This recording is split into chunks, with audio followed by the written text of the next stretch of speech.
नमस्कार प्यारे मित्रों, मैं अशोक यादव एक बार फिर आप सभी का concept education point online classes में हार्दिक स्वागत करता हूं, अभिनंदन करता हूं।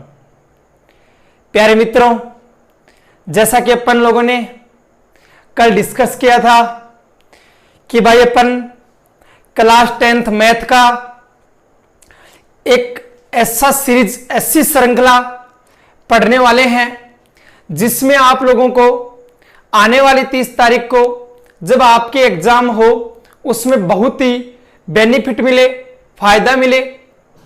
तो आज मैं आपके सामने वो श्रृंखला रखने वाला हूं कि अपना क्या सिस्टम रहेगा, कैसे अपन लोग पढ़ाई करेंगे, कैसे कैसे अपन लोग अपने नंबर में इंप्रूव कर सकते हैं। कि भाई अपने पास 27-28 दिन बच्चे हैं, इनमें अपन पूरा सिलेबस तो पढ़ नहीं सकते, तो अपन लोग क्या ऐसा करें ताकि अपना जल्दी से अच्छा सिलेबस भी हो जाए और अच्छे से अच्छे अपने मार्क्स भी बन जाएं। और वही चीज आज अपन लोग यहां देखने वाले हैं। तो चलो बिना किसी देरी के मैं शुरुआत करता हूं आपकी कि भाई अपन कैसा मेथड स्टार्ट करेंगे। तो प्यारे साथियों, मेरे डियर स्टूडेंट्स, मैं आपको बता दूं कि अपन लोग पेपर के अनुसार पढ़ेंगे कि अपना जो बोर्ड एग्जाम का पेपर होता है उसके अंदर अपना पहला क्वेश्चन क्या आता है, दूसरा क्वेश्चन क्या आता है, तीसरा क्वेश्चन क्या आता है, ऐसे 30वां क्वेश्चन क्या आता है, 29वां क्वेश्चन क्या आता है। ऐसे सारे 1 से लेकर 30 तक के क्वेश्चन का अपन डिस्कस करेंगे कि भाई कौन सा क्वेश्चन कैसा आता है। आज मैं आपके सामने बात करूं अपने बोर्ड एग्जाम के पहले क्वेश्चन की कि भाई जो आरबीएससी का माध्यमिक शिक्षा बोर्ड राजस्थान का जो पेपर होता है उसके बोर्ड एग्जाम के मैथ के पहले पेपर का पहला क्वेश्चन कैसा आता है, उसकी मैं आपके सामने आज बात करता हूं। तो चलो देखिएगा, जो अपना पेपर का क्वेश्चन नंबर 1 आता है, जो अपने बोर्ड के पेपर का क्वेश्चन नंबर 1 आता है प्यारे बच्चों, वो आता है हमारी वैदिक गणित का। वो जो पहला क्वेश्चन आता है वो आता है अपना वैदिक गणित का। इंग्लिश में बोलूं तो वो आता है अपना वैदिक मैथ का। जो अपने बोर्ड एग्जाम में पहला क्वेश्चन आता है पेपर का वो वैदिक मैथ का क्वेश्चन आता है मेरे प्यारे बच्चों। देखो वैदिक मैथ जो है वो अपने सिलेबस में 4 नंबर की है। वैदिक मैथ अपने सिलेबस में प्यारे बच्चों 4 नंबर की है। इस वैदिक मैथ से अपने पास 3 क्वेश्चन आते हैं। एक क्वेश्चन 1 नंबर का, दूसरा क्वेश्चन भी 1 नंबर का और एक क्वेश्चन आता है 2 नंबर का। ऐसे टोटल मिलाकर वैदिक मैथ अपने सिलेबस में 4 नंबर की होती है। पेपर का एक क्वेश्चन तो अपना क्वेश्चन नंबर 1 जो पेपर का होता है वो वैदिक मैथ का आता है। पेपर का क्वेश्चन नंबर 2 भी जो 1 नंबर का आता है वो भी वैदिक मैथ का आता है। एक पेपर का क्वेश्चन नंबर 11 वो भी वैदिक मैथ का आता है, वो 2 नंबर का आता है। ठीक है, ऐसे इसको 3 क्वेश्चनों को 4 नंबर के बनाया गया अपने पेपर सिलेबस के अंदर। तो अपन लोग इन क्वेश्चनों को डिस्कस करेंगे। देखो जो पहला क्वेश्चन आता है अपनी एग्जाम में प्यारे बच्चों, जो पहला क्वेश्चन आता है वो 2 चीजों पर डिपेंड करता है मेरे प्यारे बच्चों। पहला किस चीज पर डिपेंड करता है कि भाई एक तो इसमें वर्ग पूछता है या फिर गुणा पूछता है। भाई या तो स्क्वायर पूछता है या फिर प्रोडक्ट पूछता है या इनटू पूछता है। भाई पहला क्वेश्चन अपने को या तो स्क्वायर पूछता है या प्रोडक्ट पूछता है। ठीक है, ये अपने पास 2 मेथड से पूछता है, दोनों चीजें, स्क्वायर भी और प्रोडक्ट भी, मतलब वर्ग भी और गुणा भी। भाई एक तो अपन को पूछता है निखिलम से। भाई निखिलम मेथड होता है, अपने निखिलम विधि होता है उससे। दूसरी चीज अपन को पूछता है एकाधिकेन से।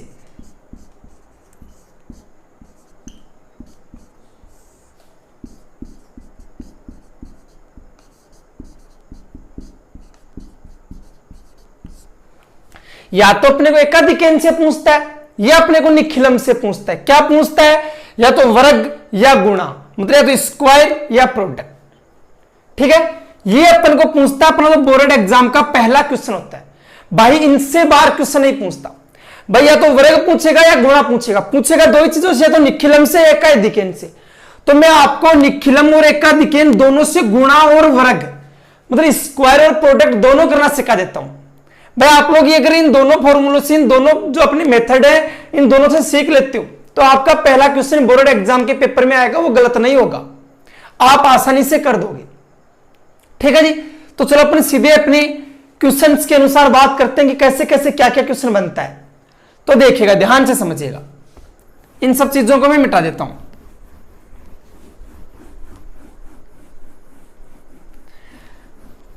देखो, इससे पहले मैं आपको थोड़ा सा आपके सिलेबस के बारे में बता दूं कि भाई जो अपने कमजोर स्टूडेंट्स होते हैं वो क्या पढ़े, भाई क्या उनको पढ़ना चाहिए ताकि उनके अच्छे से अच्छे नंबर बन सके।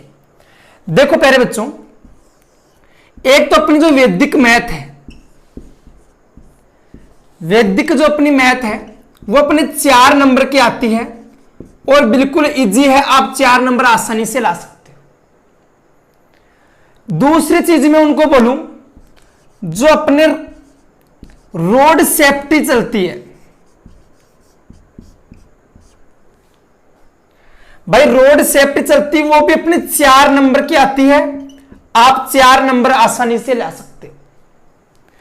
तीसरी मैं आपको बोलूं कि आपकी जो प्रोबेबिलिटी होती है, मतलब प्रायिकता होती है, इसको हिंदी में रोड सेफ्टी को बोलते हैं सड़क सुरक्षा।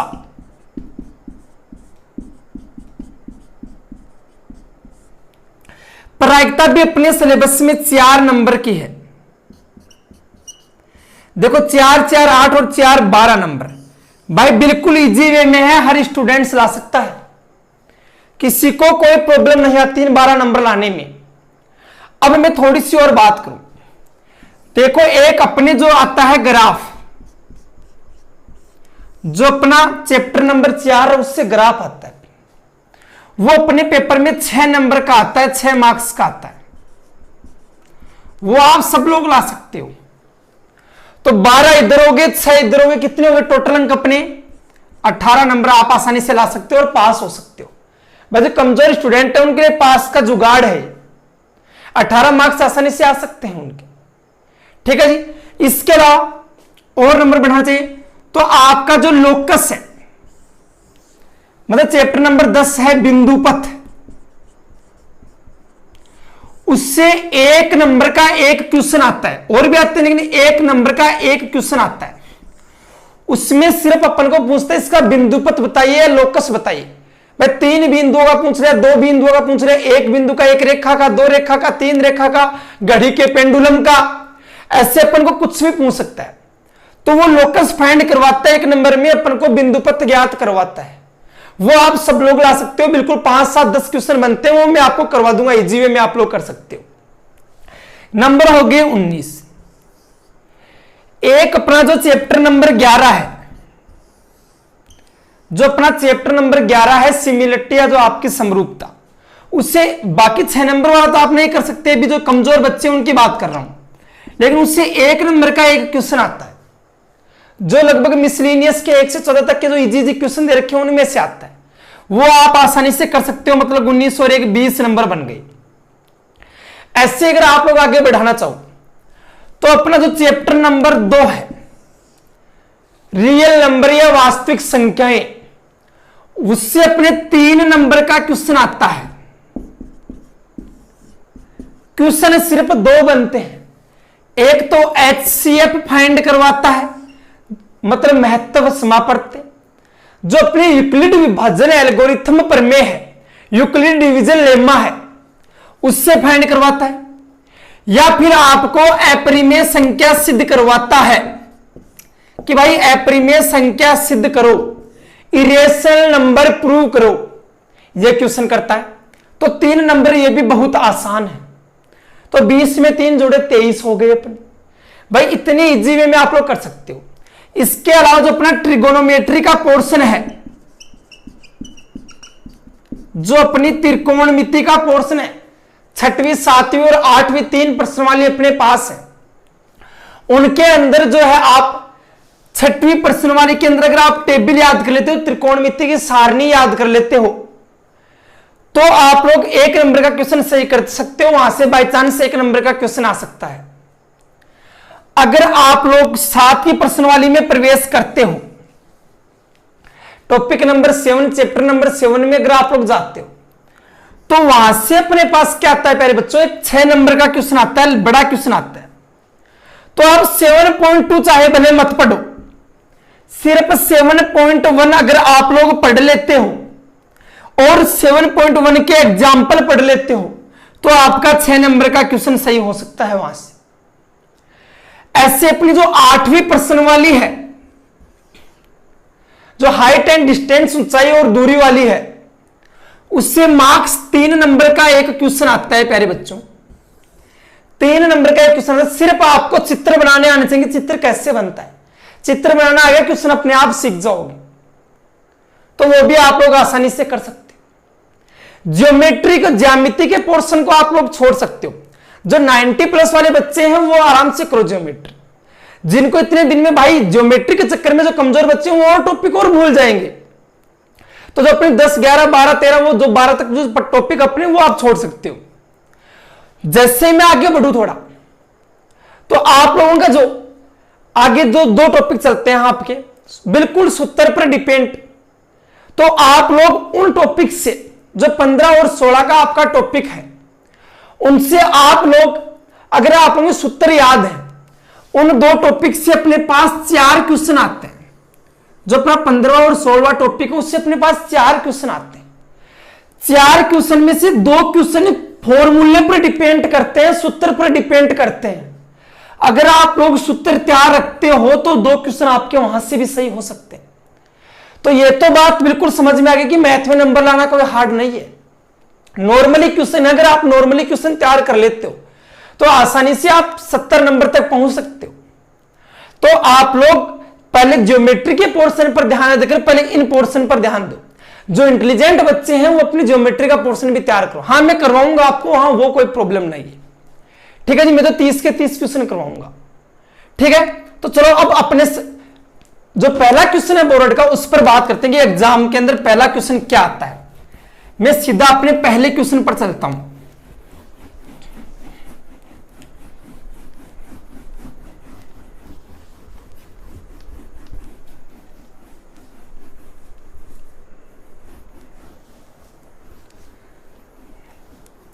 कि भाई अपना माध्यमिक शिक्षा बोर्ड राजस्थान एग्जाम का जो पहला क्वेश्चन आता है वो क्वेश्चन क्या होता है। मैंने बताया कि अपना पहला क्वेश्चन या तो आप लोगों को वर्ग पूछेगा या आप लोगों को गुणा पूछेगा। भाई या तो स्क्वायर पूछेगा या आप लोगों को प्रोडक्ट पूछेगा। ये 2 क्वेश्चन आप लोगों से अगला कर सकता है। ये मैंने आपको बता दिया। मेथड मैंने आपको 2 बताए, या तो एकाधिकरण से पूछेगा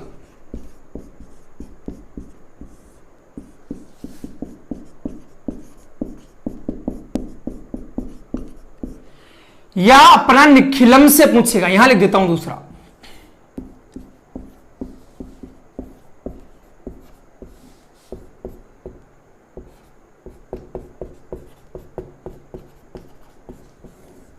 ठीक है, तो सबसे पहले बात करूं मैं एकाधिकरण से गुणा करने की या वर्ग करने की।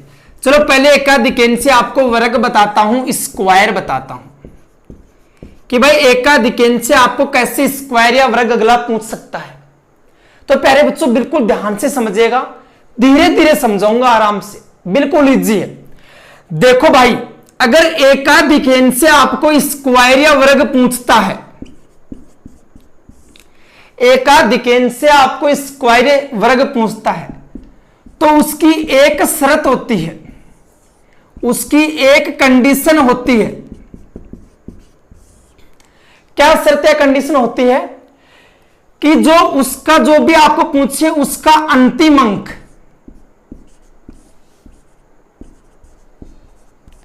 जिसका भी आपको स्क्वायर पूछे या वर्ग पूछे उसका अंतिम अंक या लास्ट डिजिट प्यारे बच्चों हमेशा 5 होनी चाहिए।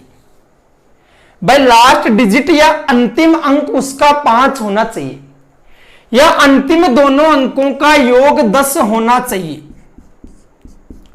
जो लास्ट अपने 2 डिजिट है उनका सम अपने पास 10 होना चाहिए। अंतिम जो 2 अंक है उनका योग 10 होना चाहिए। कैसे, ध्यान से देखिएगा। ठीक है जी, बात समझ में आ गई। कंडीशन याद रखना प्यारे बच्चों, शर्त याद रखना कि आप लोग एकाधिकेन से स्क्वायर या वर्ग तब ही याद कर सकते हो, तब ही फाइंड कर सकते हो जब अंतिम अंक या लास्ट डिजिट 5 हो, वरना आप लोग नहीं कर सकते।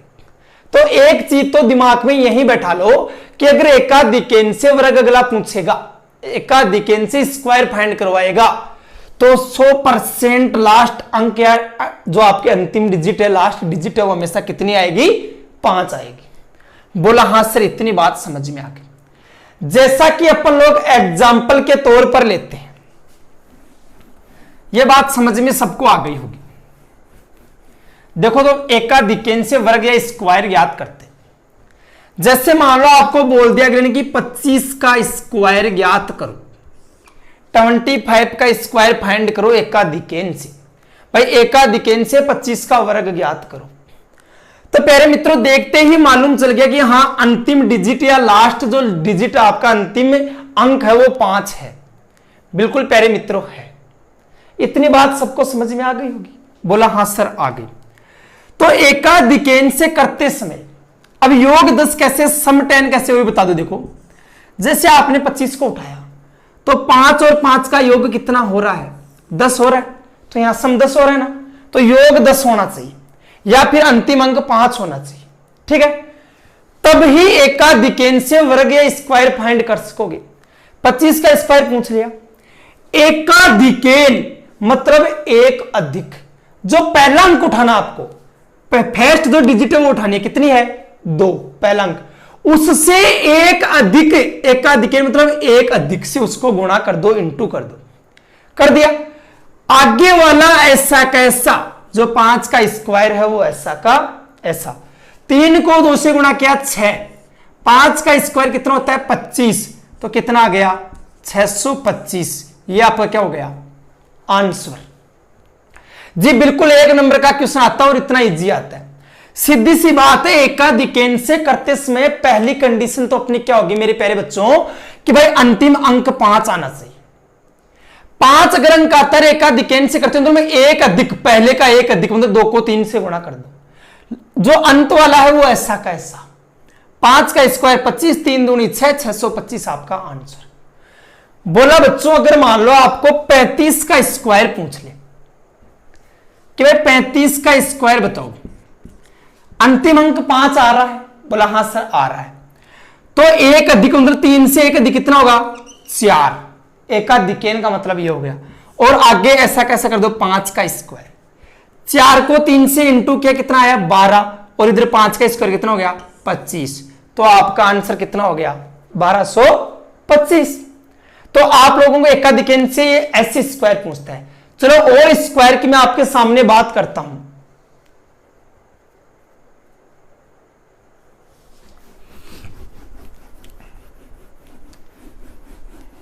देखो और कैसे कैसे अपन को स्क्वायर पूछ सकता है अगला।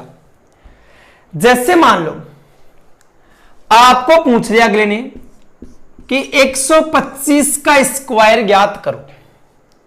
ठीक है जी, अंतिम अंक कितना आ रहा है? 5 आ रहा है, लास्ट डिजिट आपकी 5 आ रही है। बोला हाँ सर। एकाधिकेन मतलब एक अधिक, जो बच गया वो मतलब 12 का एक अधिक कितना होगा? 13, और इधर 5 का स्क्वायर ऐसा कैसा, 13 को 12 से गुणा किया, कितना आया? 156। ठीक है जी, बोला हाँ सर। और इधर 5 का स्क्वायर कितना हो गया? 25, तो कितना आ गया? 156 25। ये किसका स्क्वायर आ गया? 125 का स्क्वायर आ गया। बोला हाँ सर समझ में आ गए। अगला मान लो मैं आपको कोई भी एग्जांपल दूं, 165 का स्क्वायर मान लो आपसे अगला पूछ रहा है, 165 का स्क्वायर पूछ रहा है। देखो प्यारे बच्चों अंतिम अंक लास्ट डिजिट 5 है। बोला हाँ सर। बच गया क्या? 16, का एक अधिक मतलब 17, और इधर क्या करना है 5 का स्क्वायर। बोला हाँ सर। 17 को 16 से गुणा करो, 17 10 170 और बच गए वो 2 7 से 42 272 हो गया। कितना हो गया 272। 5 का स्क्वायर कितना होता है 25, तो कितना आ गया 272 25। ये लो जी, ये आपका 165 का स्क्वायर आ गया। तो आपको एकाधिकेंश स्क्वायर पूछे तो ऐसे ज्ञात करने हैं, बिल्कुल नॉर्मली क्वेश्चन है, आप लोग आसानी से कर सकते हो। बोला हाँ सर कर सकते हैं।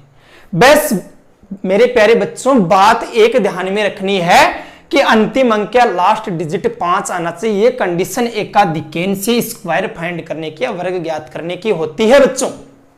बोला हाँ सर बात समझ में आ गई। चलो मैं बात करूं आपको एकाधिकेंश से गुणा करने की, एकाधिकेंश से प्रोडक्ट फाइंड करने की बात करूं, इनटू फाइंड करने की बात करूं, वो कैसे करते हैं देखो ध्यान से समझ।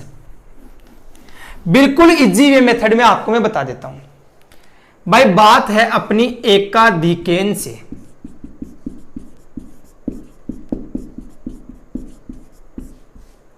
आपको गुणा करना सिखाता हूं, प्रोडक्ट फाइंड करना सिखाता हूं।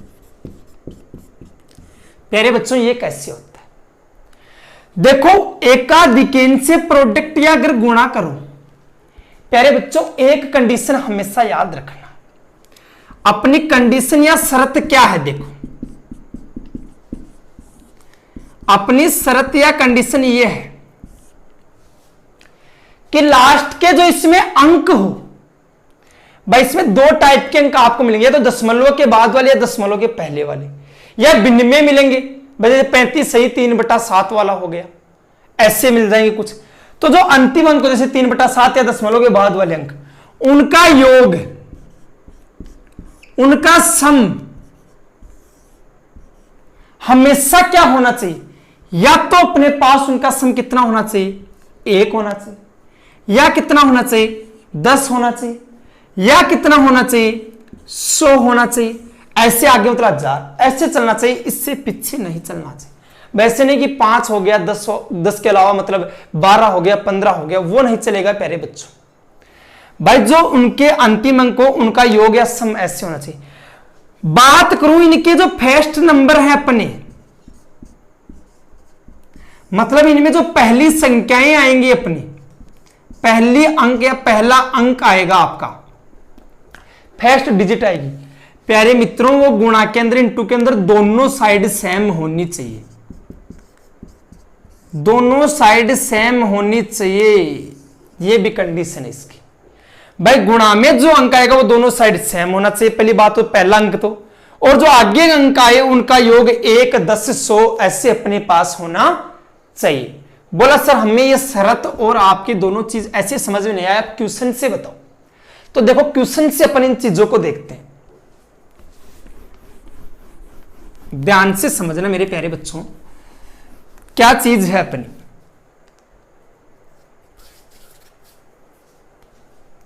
देखो प्यारे बच्चों, जैसे मान लो आपको दे दिया 35 सही 3/8 इंटू करना है आपको 35 सही 5/8 से। बोला एकाधिकेंश से गुणा करो, आपको प्रोडक्ट फाइंड करना है एकाधिकेंश से। मेथड से ये बोल दिया। देखो प्यारे बच्चों पहला अंक दोनों साइड समान आ रहा है क्या आपका, 35 इधर भी है और 35 इधर भी है। बोला हाँ सर एक कंडीशन तो फॉलो कर रहा है, एक शर्त तो निभा रहा है। दूसरी कंडीशन जो इधर वाले लास्ट वाले अंक हो उनका योग या सम या तो 1 होना चाहिए या 10 होना चाहिए या 100 होना चाहिए, यह कंडीशन भी निभा रहा है। देखो भाई देखो नीचे वाला अगर कभी भी सेम होता है और ऊपर वालों का योग भी हमेशा जो नीचे वाले के बराबर होता है, भाई 5 और 3 का योग या सम कितना हो रहा है 8 हो रहा है, तो हमेशा उसका योग 1 ही होगा। कैसे देख लो 3/8 प्लस 5/8, 5 और 3 कितनी होगी 8/8 बराबर कितना आ गया 1। ये लो इन दोनों का योग या सम कितना हो रहा है 1 ही तो हो रहा है। तो आप लोग तो वहां इतना ही दिमाग लगा ले कि नीचे वाले सेम हो और ऊपर वालों का योग या सम नीचे वाले के बराबर हो रहा हो तो हमेशा ही उनका योग कितना होगा 1। बोला सर बात समझ में आ गई। तो वहां पर आपको इंटू या गुणा या प्रोडक्ट पूछेगा एकाधिक से, तो ये कंडीशन होगी पहला अंक सेम होगा, जो पहली कंडीशन तो सेम वाली मिल रही है, दूसरी ही इनका योग 1, 10 या 100 के पदों में होना चाहिए। बोला हाँ सर, बात समझ में आ गई। तो चलो क्वेश्चन को करते हैं। देखो अपना क्वेश्चन था, उसको कैसे कैसे करते हैं। एकाधिकेन का मतलब ही होता है एक अधिक, तो 35 जो आपको दे रहा है उससे एक अधिक से गुणा कर दो, मतलब 35 को 36 से गुणा कर दो। इधर बच गया वो ऐसा कैसा 3/8 जो है उसको गुणा कर दो 5/8 से। ठीक है बच्चों, ये आप लोगों को करना है। अब 36 को 35 से आप लोग गुणा करते हो तो कितना आता है, 1260 आ गया कि भाई 35 350 और 350 को 3 बार लिखोगे तो फिर आपका कितना हो गया 750 बच गया, तो 6 बार और कर दो 1260 आ गया। ठीक है, आप 5 को 3 से गुणा करो कितना आएगा 15, 8 को 8 से गुणा करो कितना आएगा 64। तो ये आपका आंसर हो गया 1260 सही 15/64। ये आपका क्या हो गया प्यारे बच्चों, आंसर हो गया। तो आपको एकाधिकेन से गुणा या प्रोडक्ट पूछे तो ऐसे करना है। चलो दूसरा क्वेश्चन, जैसे मैं आपको कोई डेसिमल या पॉइंट में रखूं। ठीक है, देखो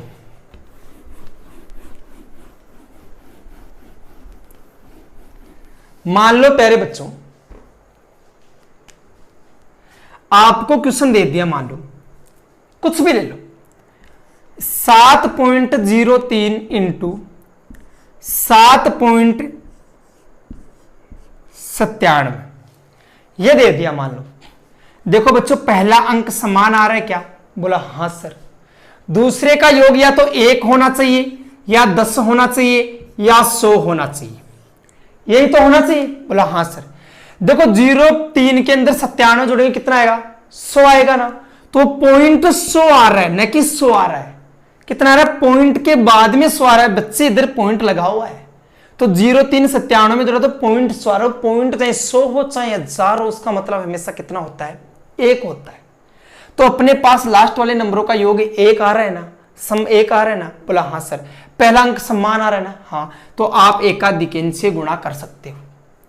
एकाधिकेन का मतलब ही होता है 1, मतलब 7 को 8 से गुणा करना है, एक अधिक से गुणा करना है।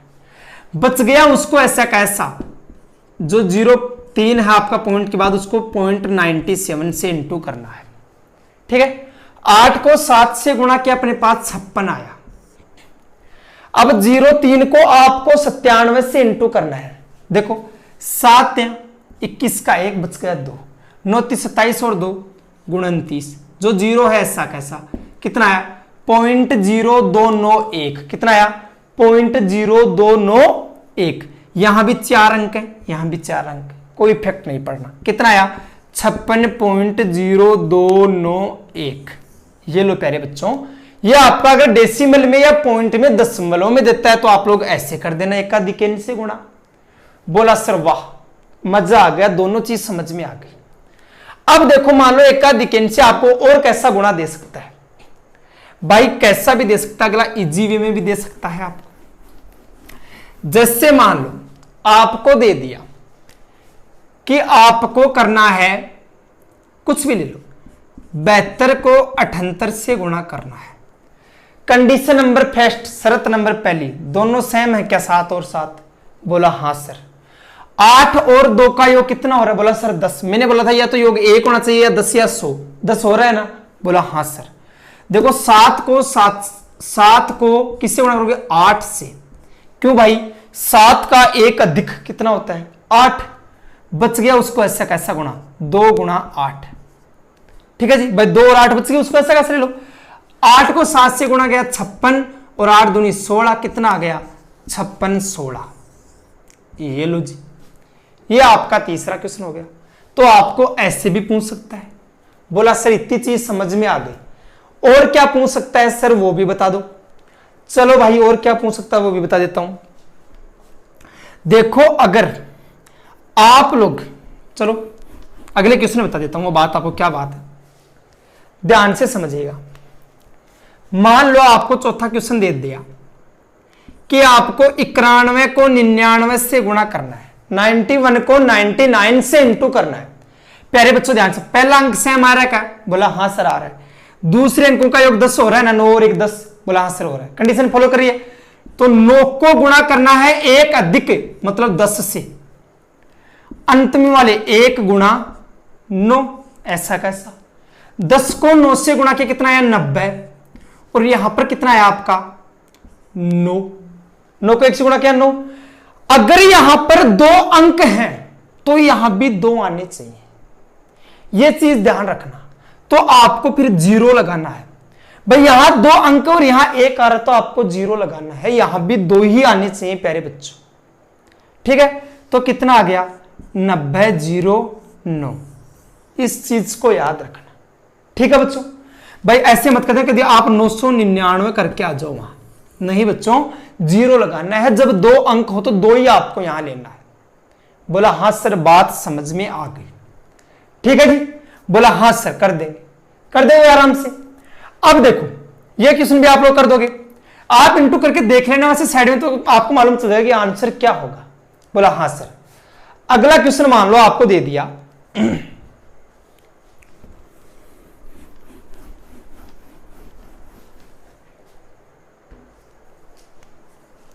मान लो 5वां क्वेश्चन दे दिया आपको, 112 को गुणा करना है आपको 188 से, 112 को इंटू करना है 188 से। देखो प्यारे बच्चों, पहला अक्षर इधर भी 1 है इधर भी 1 है, सेम आ रहा है।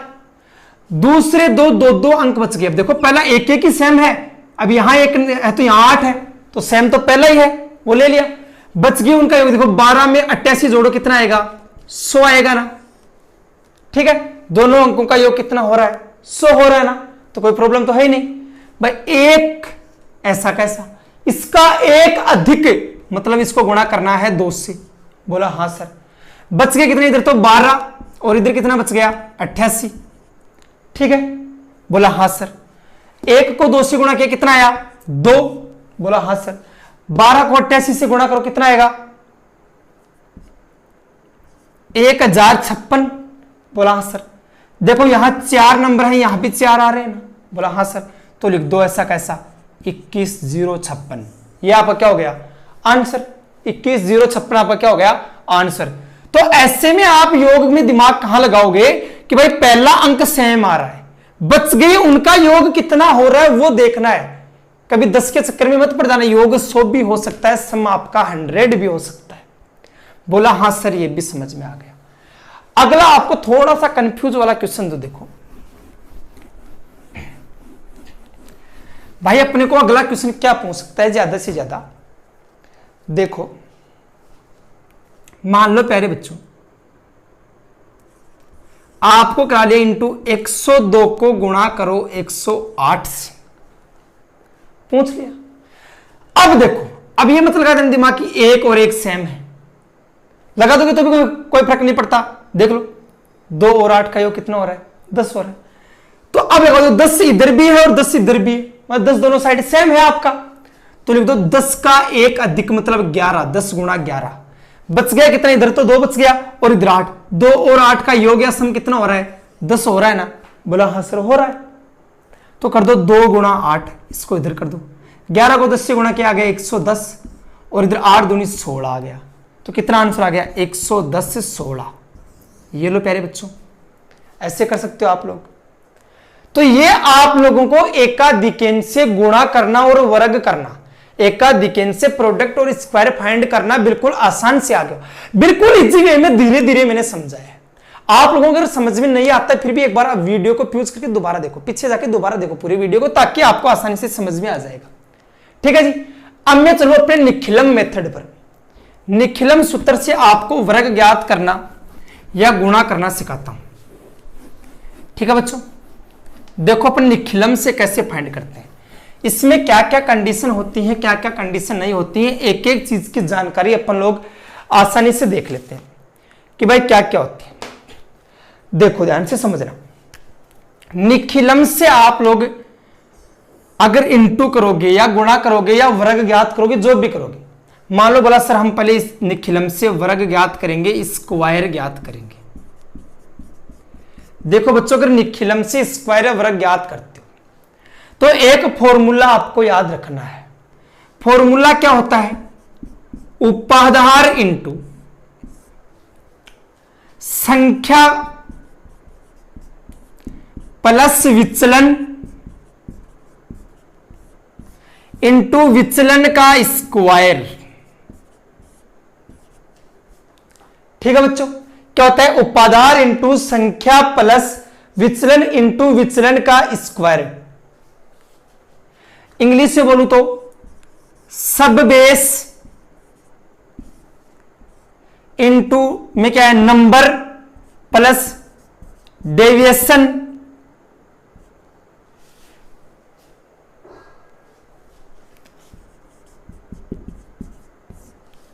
इंटू डेविएशन का स्क्वायर।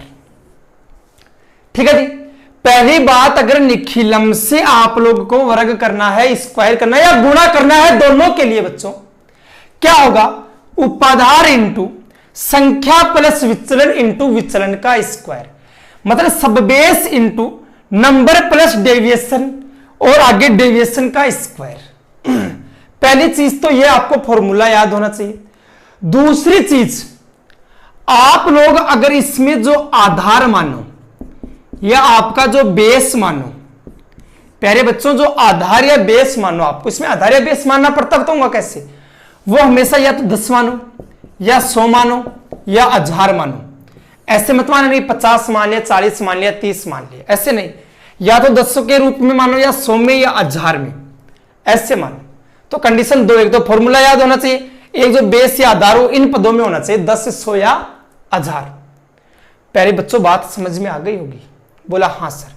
निखिलम से अपन लोग स्क्वायर या वर्ग ज्ञात करना सीख रहे हैं। तो प्यारे बच्चों देखिएगा, जैसे मान लो आप लोगों को कुछ भी कोई भी अंक दे दे, हमेशा निखिलम से अगर आपको फाइंड करवा ले तो आप लोग आसानी से ज्ञात कर सकते हो। देखो कैसे, मैं आपको यहां ही करके बता देता हूं एक क्वेश्चन।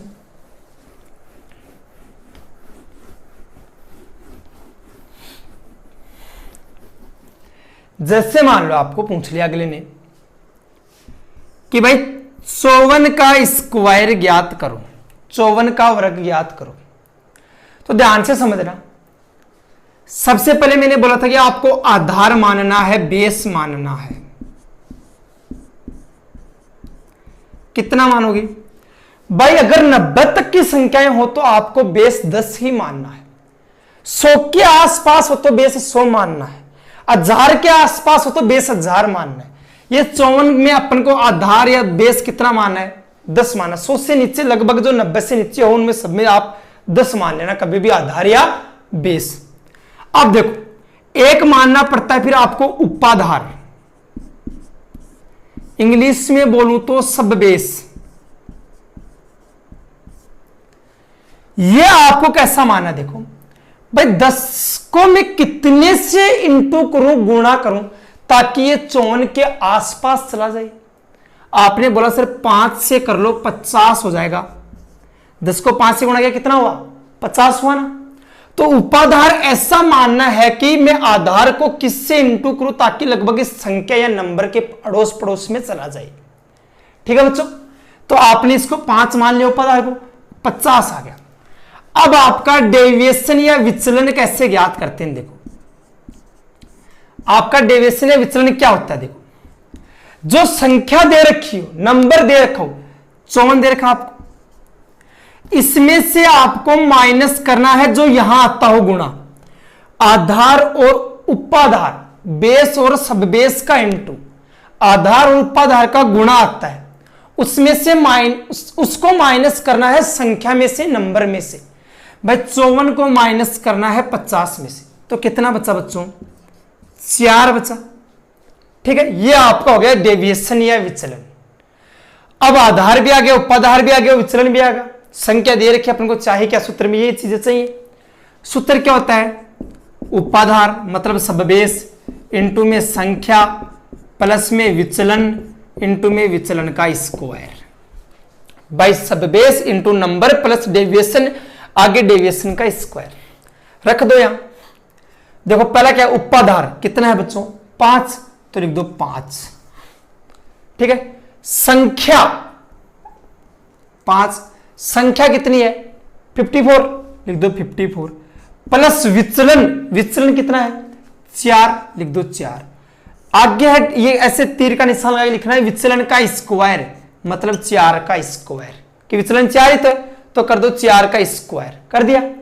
अब देखो 5 ऐसा कैसा, 54 और 4 कितने हो गए 58, और इधर 4 का स्क्वायर कितना हो गया 16। अब मैं ऊपर कर देता हूं, यहां से मिटा देता हूं, आप लोग समझ गए सारी बातें। देखो ध्यान से समझना, 58 को 5 से गुणा करो, 8 5 40 बच गए 4 5 4 29 290। इधर कितना है 16। बोला हाँ सर। देखो प्यारे बच्चों, मेन चीज जो ध्यान रखने वाली है वो यहां है, इधर कितने अंक आ रहे हैं 2 अंक। अगर आपका आधार या बेस 10 हो तो इधर मतलब आधार 10 में कितने जीरो हैं 1 0, तो इधर संख्या 1 आनी चाहिए। अगर आधार 100 है तो कितने जीरो है 2 0, तो इधर संख्या 2 आनी चाहिए। आधार आपका 1000 है, बेस 1000 है, तो कितने जीरो इसमें 3 0, तो इधर संख्या 3 आनी चाहिए। अभी अपने इस क्वेश्चन में आधार कितना माना था 10, तो इधर कितनी संख्या आनी चाहिए 1, तो 6। तो ऐसा कैसा बच गई, उस संख्या को इधर कैरी दे दो, इधर आप हासिल दे दो। तो 1 को 0 में जोड़ा कितना आया 1, बच गया कितना 29, तो आंसर कितना आ गया 29 16। ये आपका 54 का स्क्वायर होता है, 54 का स्क्वायर होता है। तो आपको निखिलम से स्क्वायर पूछे तो आप लोगों को ऐसे करना है प्यारे बच्चों। बोला हाँ सर समझ में आ गया। चलो कोई और स्क्वायर की बात और कर लेते हैं। अगला कुछ भी तो पूछ सकता है आप लोगों को। बोला हाँ सर कुछ भी पूछ सकता है। देखता हूं मैं कोई अच्छा सा क्वेश्चन आपके लिए।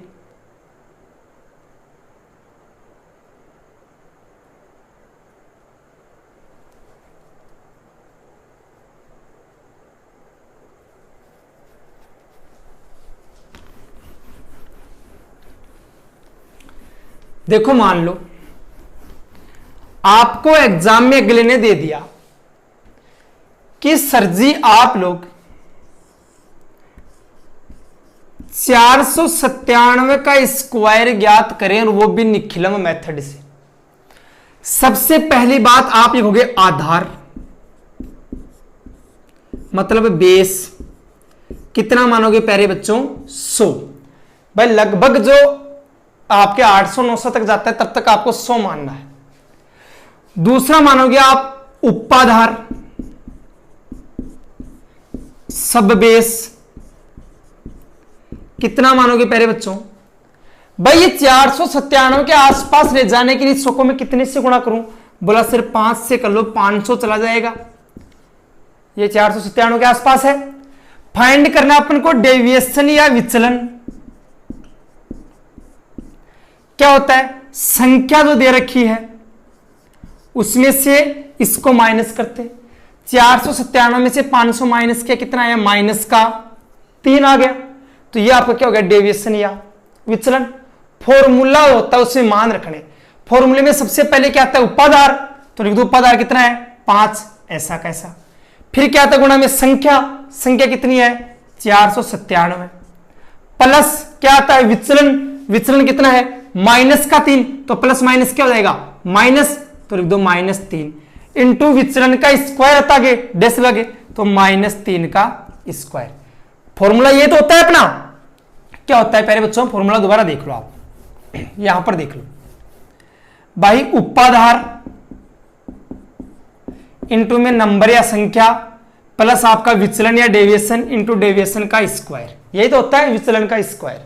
उपाधार 5 था 5 लिख दिया, संख्या 497 थी लिख दिया, डेविएशन माइनस का 3 था माइनस का 3 लिख दिया विचलन, इधर विचलन का स्क्वायर -3 का स्क्वायर। 5 गुणा 497 में से 3 गया 494, इधर -3 का स्क्वायर कितना होगा 9। कितना होगा प्यारे बच्चों 9। भाई 3 चाहे माइनस हो या प्लस, कोई भी संख्या माइनस हो या प्लस उसका स्क्वायर हमेशा प्लस का होता है। बोला हाँ सर, तो 9 आ गया। करो इंटू 5 हो जाए 5 का 20 की बिंदु बच गए 2 9 5 45 और 2 47 का 7 बच गया 4 5 का 20 और 4 2470। कितना आया 2470। इधर कितना है अपना 9। देखो प्यारे बच्चों अपने आधार या बेस कितना माना था 100 माना था। 100 में कितने जीरो हैं दो जीरो है, तो इधर संख्याएं कितनी होनी चाहिए? दो होनी चाहिए, जबकि अपने पास कितनी है? एक ही है। तो देखो यहां लिख देता हूं, देखो क्या आपका 24, 70 और 9, तो यहां अपने पास संख्या कितनी? एक ही है, जबकि होनी कितनी चाहिए? दो, क्योंकि यहां आधार माना उसमें कितने जीरो हैं?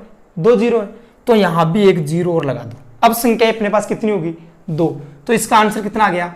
24, 70, 09। ये आपका क्या हो गया प्यारे बच्चों? आंसर हो गया। ठीक है बच्चों, कर दोगे आसानी से? 497 का स्क्वायर पूछ रहे तो भाई कुछ भी पूछे, आपको तो बस चीज दिमाग में रखनी है। बोला हाँ सर। जैसे मान लो आपको पूछ लिया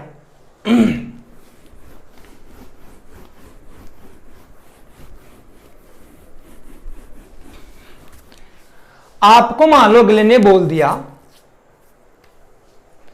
कि भाई 104 का स्क्वायर करके बता, निखिलम मेथड से, निखिलम विधि से। आप क्या करोगे? सबसे पहले तो मानोगे आधार कितना मानो मेरे प्यारे बच्चों? 100 के आसपास में। दूसरा आप मानते हो उपाधार, भाई 100 को किससे गुणा करूं ताकि मेरे पास इसके 104 के पास हो जाए? तो आप लोग सिर्फ एक से करते 100 आ रहे हैं ये लोग।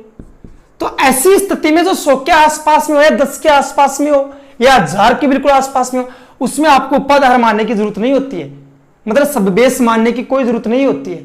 उसमें सिर्फ आप बेस या आधार ही मान लिया करो। ठीक है, मान लो तो कोई प्रॉब्लम नहीं है, एक मान लिया करो। विचलन या डेविएशन, संख्या कितनी? 104। इसमें से आपको माइनस करना है इसको। 104 में 100 माइनस किया, कितना बचा? 4। यह आ गया आपका विचलन या डेविएशन। बोला हाँ सर। रखो सूत्र में उपाधार मतलब सब बेस कितना है? 1। मैंने बोला मानो या ना मानो एक ही बात है, तो लिख दो 1। नंबर मतलब संख्या कितनी है? 104। 104 प्लस में विचलन या डेविएशन कितना है? 4, तो 4। आगे देखो डेविएशन का स्क्वायर मतलब विचलन का स्क्वायर कितना है? 4 का स्क्वायर। 104 में 4 जोड़ा 108, 108 को 1 से गुणा किया 108 ही आएगा। बोला हाँ सर। इधर 4 का स्क्वायर कितना है? 16। देखो अपने आधार में या बेस में कितने जीरो हैं? 2 जीरो, तो इधर संख्या कितनी होनी चाहिए? 2 संख्या, 2 आ रही, बात सही है। तो आंसर कितना आ गया? 108, 16। ये आपका हो गया, ये इंटू लो, ये स्क्वायर। तो ऐसे आप लोगों को निखिलम से, निखिलम मेथड से, निखिलम विधि से स्क्वायर या फाइंड करना आना चाहिए, वर्ग ज्ञात करना आना चाहिए प्यारे मित्र। तो देखो बात करूं मैं आगे, आपको निखिलम मेथड से गुणा करना सिखाता हूं, प्रोडक्ट करना सिखाता हूं आपको निखिलम मेथड से। निखिलम विधि से अपन लोग गुणा करना सीखते हैं। देखो प्यारे बच्चों कैसे करते हैं, ध्यान से समझिएगा आप लोग मेरी बात थोड़ी सी, कि भाई इसमें क्या चीज होती है वो मैं आपको बता देता हूं। फॉर्मूला वही रहेगा अपना, वो कोई प्रॉब्लम नहीं है। देखिएगा ध्यान से। जैसे मान लो आपको कोई भी एक संख्या दे दिया गया, नहीं भाई 54 को 56 से गुणा करो। भाई 54 को 56 से गुणा करो, किससे? निखिलम विधि से या निखिलम मेथड से। 54 को 56 से इंटू करो। तो देखो आप लोग क्या करोगे, वही बात सबसे पहले मानोगे आधार कितना मानो मेरे प्यारे बच्चों? 10। मैंने बताया था 90 तक 10 मान लेना। दूसरा वही मानोगे आप उपाधार, भाई ऊपर वाला तो बेस हो गया आपका। दूसरा सब बेस कितना मानोगे? बोला सर 50 के आसपास है दोनों संख्याएं, तो मैं 5 मान लेता हूं, 50 आ गया। बोला सर ये लो जी प्यारे बच्चों। अब संख्याएं अपने पास देखो कौन कौन सी हैं, एक तो 54 है, एक 56 है। अब बात करते हैं अपन विचलन की या डेविएशन की। पहले अपने पास एक फिक्स संख्या आ रही थी, उसमें से माइनस करते अपने पास विचलन आ रहा था, डेविएशन आ रहा था।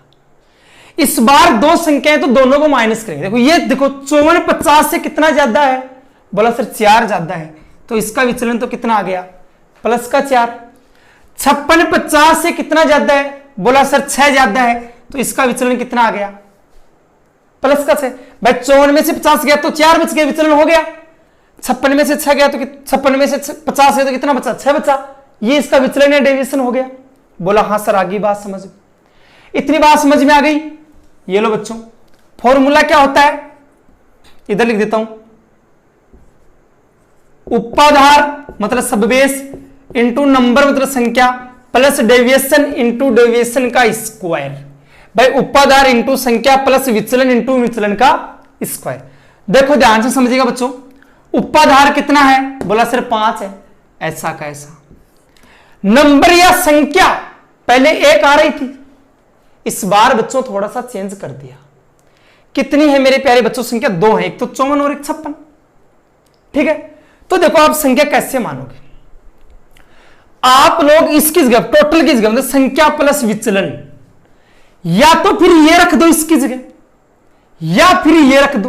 भाई 54 में 6 जोड़ोगे तो भी 60 आएगा, 56 में 4 जोड़ोगे तो भी 60 आएगा। तो संख्या प्लस विचलन, संख्या प्लस विचलन, तो आप जो चाहो वो रख दो, लेकिन एक रख दो कोई सा भी, बस वो इसकी जगह रखना। स्क्वायर में और गुणा में यही अंतर है, वर्ग में और गुणा में या स्क्वायर में या इंटू में या प्रोडक्ट में ये डिफरेंस है सिर्फ। ठीक है बच्चों, तो चाहे ये रख दो चाहे ये रख दो। बोला सर हम ये रखेंगे 54 प्लस 6, तो रख दो 54 प्लस 6। भाई 6 तो विचलन हो गया, डेविएशन हो गया, 54 संख्या हो गई। या फिर ये भी लिख सकते हो 56 प्लस 4, वो भी 60 ही होता है, 54 प्लस 6 भी 60 ही होता है। इधर डेविएशन का स्क्वायर मतलब विचलन का स्क्वायर। बताओ इसमें क्या रखोगे आप लोग? भाई विचलन तो दो है अपने पास, 4 और 6, बोल रहा है विचलन का स्क्वायर, तो इन दोनों को रख दो 4 गुणा 6, ये लो ऐसे कर दो। भाई 2 विचलन है तो इनको आपस में गुणा कर दो, वो हो जाएगा इधर विचलन का स्क्वायर। गुणा में सिर्फ ध्यान क्या रखना है, विचलन की स्क्वायर के अंदर तो दोनों विचलन या दोनों डेविएशन को रखना है। नंबर प्लस डेविएशन मतलब संख्या प्लस विचलन की जगह दोनों में से कोई एक लेना, चाहिए वाला ले लो चाहे ये वाला ले लो। उपाधार या सबबेस ऐसा का ऐसा। 5 आ गया, 54 और 6 60 हो गया, 6 चौक 24 हो गया। इधर 300 आ गया, 60 को 5 से गुणा किया, इधर 24 आ गया। आधार या बेस कितना माना था प्यारे बच्चों? बोला सर 10 माना था। 10 में कितने जीरो हैं? 1 जीरो, तो इधर संख्या कितनी होनी चाहिए? सिर्फ 1, जबकि आ कितनी रही है? 2, तो 1 4, तो ऐसा कैसा? 2 को इधर दाएं, इधर हासिल भेज दो, कैरी भेज दो, तो 2 और 0 जोड़ा कितना आया? 2, बच गए कितना आ गया? 30। तो आंसर कितना आ गया आपका? 30 24। ये आप निखिलम से गुणा कर सकते हो प्यारे बच्चों, ऐसे। बात समझ में आ गई? अगला ज्यादा से ज्यादा क्या घुमा सकता है वो गुणा मैं आपको और करके बता देता हूं, ध्यान से समझिएगा। भाई अगला ज्यादा से ज्यादा आप लोगों को क्या कर सकता है, आप लोगों के साथ कितनी हरकत अगला कर सकता है वो देखते हैं अपन। ध्यान से समझिएगा मेरे प्यारे बच्चों, क्या क्वेश्चन अगला आपको ज्यादा से ज्यादा गुणा में या इंटू में क्या चेंजमेंट कर सकता है। भाई आपको मानो दे दिया 97 को गुणा करो 106 से, ये मान लो दे दिया क्वेश्चन। भाई निखिलम मेथड या निखिलम विधि से ये गुणा करके बताओ। आप लिखोगे आधार कितना मानोगे? 100 मानोगे। उपाधार बेस तो 100 मान लिया, अब सब बेस क्या मैंने बोला था मानो या मत मानो, क्योंकि 100 के आसपास है दोनों, तो एक मान लो, मानो तो 100 हो गया। देखो प्यारे बच्चों संख्याएं अपने पास क्या क्या है, एक तो 97 है और एक 106 है। अपने पास जो विचलन आएगा वो क्या आएगा? देखो डेविएशन क्या आएगा, ध्यान से बताना। 97 100 से कितना कम है? 3 कम है ना, तो लिख दो -3। भाई 97 में से 100 माइनस करेंगे तो -3 आएगा। 106 100 से कितना ज्यादा है? 6 ज्यादा ना, तो लिख दो +6। भाई 106 में से 100 माइनस करेंगे तो +6 आएगा। इतनी बात समझ में आ गई? बोला हाँ सर। सीधा फॉर्मूले में पुट कर दो बस। फॉर्मूला क्या है बताओ? उपाधार कितना मानो? उपाधार 1, मतलब सब बेस कितना है? 1, इंटू संख्या प्लस विचलन, नंबर प्लस डेविएशन। देखो मैंने बोला 97 में 6 जोड़ो कितना आएगा? 103 ही आएगा। 106 में से 3 माइनस करोगे तो भी कितना आएगा? 103 ही आएगा। तो दोनों में से एक ले लो जो आपकी इच्छा हो। जैसे मैंने ले लिया आपके सामने 97 प्लस 6, एक ले लिया। आगे है डेविएशन का स्क्वायर, विचलन का स्क्वायर। विचलन कितने अपने पास प्यारे बच्चों? 2 है, तो दोनों को गुणा कर दो। -3 को गुणा कर दो 6 से, ठीक है। 97 में 6 जोड़ा 103, 103 को 1 से गुणा किया कितना आएगा? 103 ही आएगा। इधर 6 को 3 से गुणा किया कितना है? -18।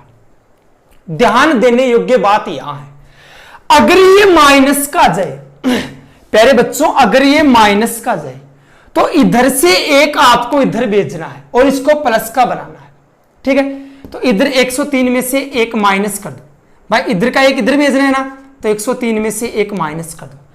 इधर से जो आप लोग एक इधर भेज रहे हो वो हमेशा आधार के बराबर आएगा, बेस के बराबर आएगा। बेस 10 है तो इधर भी 10 आएगा, आधार आपका 100 है तो इधर भी 100 आएगा। तो आधार कितना है यहां पर 100, तो इधर कितना आएगा 100, माइनस कर दो 18। इधर से अगर एक भेज रहे हो तो इधर 100 आएगा, दो भेज दे तो 200 आता, तीन भेजते तो 300 आता। अगर आधार या बेस मान लो 10 ही होता तो एक भेजते तो 10 आता, दो भेजते तो 20 आता, तीन भेजते तो 30 आता, ऐसे आता। 103 में से एक गया, कितना बच गया 102। 100 में से 18 गया, कितना बच गया 82। ये लो, अब देखो अपने आधार में कितने जीरो हैं, बोला सर 2 जीरो है, तो अंक भी इधर कितने आने चाहिए 2, तो आपका आंसर क्या हो गया 102 82। ये आपका आंसर हो गया। बोलो कोई प्रॉब्लम, आपका आंसर हो 102 82, ठीक है जी बच्चों, कोई प्रॉब्लम नहीं आई होगी। तो ये था आपका निखिलम मेथड से गुणा करना, इनटू करना या प्रोडक्ट करना। भाई निखिलम मेथड से वर्ग ज्ञात करना आपको सिखाई दिया, इनटू ज्ञात करना आपका सिखाई दिया। तो प्यारे बच्चों जो आपके एग्जाम में पहला क्वेश्चन आएगा इनसे बाहर नहीं बनेगा। भाई अपने पास 4 मेथड है। पहला मेथड अपने क्या पढ़ा प्यारे बच्चों, पहला मेथड अपन लोगों ने पढ़ा कि भाई एकाधिकेन से गुणा करना या स्क्वायर करना, वर्ग ज्ञात करना। कंडीशन स्क्वायर करने में क्या थी कि अंतिम अंक 5 आना चाहिए।